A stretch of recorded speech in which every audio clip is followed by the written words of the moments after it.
Friends, I am so happy to share our new tabletop grow light.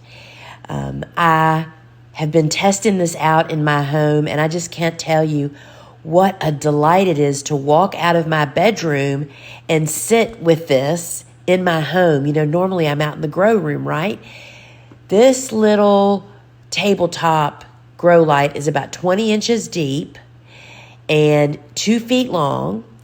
And it will support up to 400 of the little small soil blocks, more than our old light. Look at the canopy of these peppers. Look how deep green and lush. I mean, I am just so pleased with the performance of this light.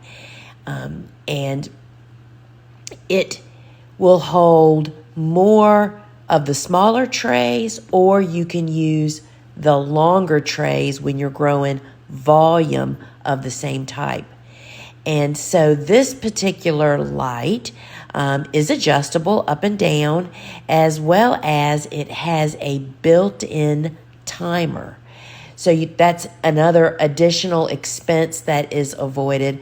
I am just so pleased with offering this light. It is so convenient to use.